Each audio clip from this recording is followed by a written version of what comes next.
Welcome back to day 47. Today, we're diving into some fascinating and perhaps even controversial laws from the book of Leviticus. Specifically, we'll be discussing chapters 11 through 13, which cover dietary laws, purification, and even the troubling subject of leprosy. That's right, A.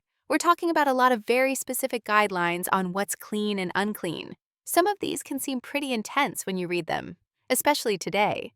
But when we really dig in, they tell us something deep about community, ritual purity, and how the Israelites viewed health and holiness. Absolutely. So let's start with chapter 11. The first thing that stands out is the list of animals the Israelites could and couldn't eat. It's not just about personal preference, right? There are specific rules here for what's clean and what's not.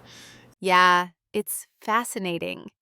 For example, the rules about land animals are based on two main criteria: having a split hoof and chewing cud. Animals like cows, sheep, and goats fit the bill, but camels, pigs, and hares are out. The camel, for instance, chews cud but doesn't have a split hoof, making it unclean. Exactly. And the pig, despite having a split hoof, doesn't chew cud, so it's also considered unclean. I think it's interesting that these distinctions aren't just arbitrary. They have a deeper symbolic meaning. Clean animals represent health and perhaps the idea of order and balance in the world, while the unclean ones symbolize disorder or things that can be dangerous. That's a great point.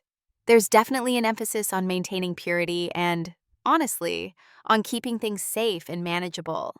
It's not just about dietary restrictions. It's about keeping the community healthy and distinct. But then the whole water creatures thing adds another layer, right? Only those with fins and scales are allowed. No scales or fins, they're considered an abomination. Right, so no shellfish, no eels, no catfish. Basically anything that doesn't have both fins and scales.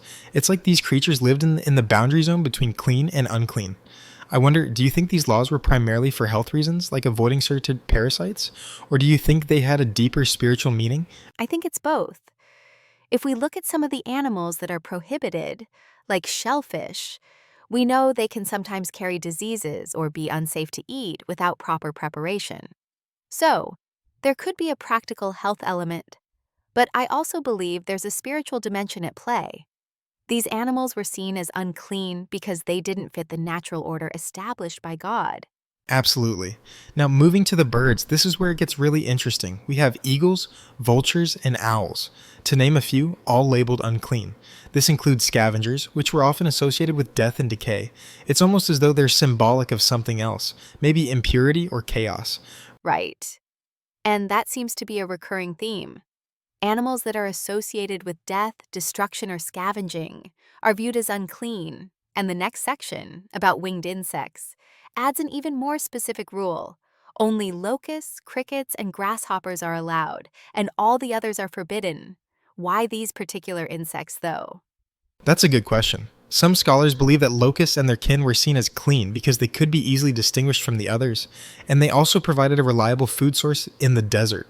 It's not a mystery that locusts are actually quite nutritious and were even used as a food source in ancient times. That's true. And here's another twist. If an animal dies naturally, it becomes unclean.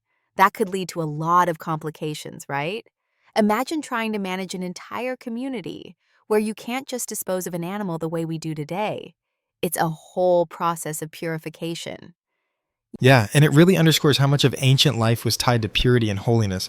If you touched a carcass or ate something that was unclean, you had to go through a purification process, washing, waiting until evening, and so on. It was a constant reminder of how interconnected physical and spiritual cleanliness were. And moving into chapter 12, we see the concept of impurity tied to childbirth.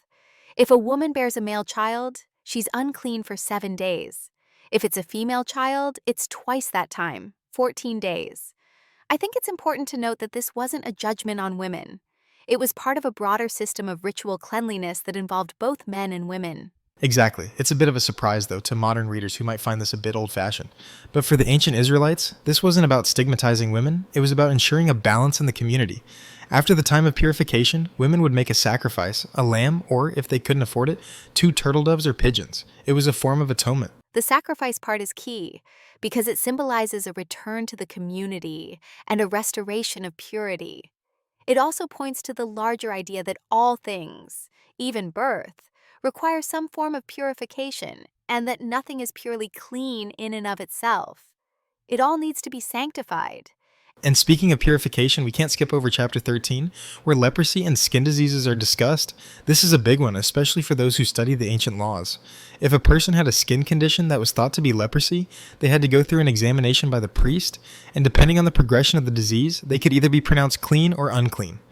The whole process of examining and isolating the person sounds pretty intense. But this shows how the community took contagious diseases seriously. There's no modern medicine like we have today, so keeping the community free of disease and contamination was critical. It wasn't just about skin. It was about maintaining social and spiritual purity. Right? And the idea of isolation is so powerful. The person wasn't just physically isolated from the community, but socially and spiritually separated too. They were given the label of unclean, which meant they were excluded from regular religious life. Yes, and remember, this wasn't permanent. There was always the possibility for healing. And if the disease cleared up, the person could be reintegrated into the community. That's a powerful message of hope and redemption. That's an important part of the ritual, restoration. It's not just about cleanliness in a physical sense, but about restoration of the person to the whole. It also makes me think about how much the community was tied to these laws for maintaining order. Exactly. They were not just about food, disease, or hygiene. They were about keeping the community holy and connected to God's law. It's a really rich, complex system when you think about it. And the last thing that stands out to me is how these laws were so interwoven with the idea of holiness. It wasn't just about doing the right thing, it was about embodying purity as God is pure. Definitely. The whole point of Leviticus, in a way, is showing how holiness isn't just a personal matter. It's a communal one, and it requires that everyone plays their part to maintain it. The physical cleanliness mirrors spiritual cleanliness. So there's a lot to unpack in these chapters. I think we've just scratched the surface, but it's clear that these laws have deep implications for how the ancient Israelites understood health, community, and spirituality. Absolutely. It's a fascinating look into how a people structured their lives around these values. And even though it may feel distant from our modern context, the principles of purity and holiness still resonate today. Well, that wraps up our discussion for today. We'd love to hear your thoughts on these ancient laws and how they shape our understanding of holiness and community. Until next time, keep reflecting on how the past can teach us about the present. See you next time. Stay curious. God bless.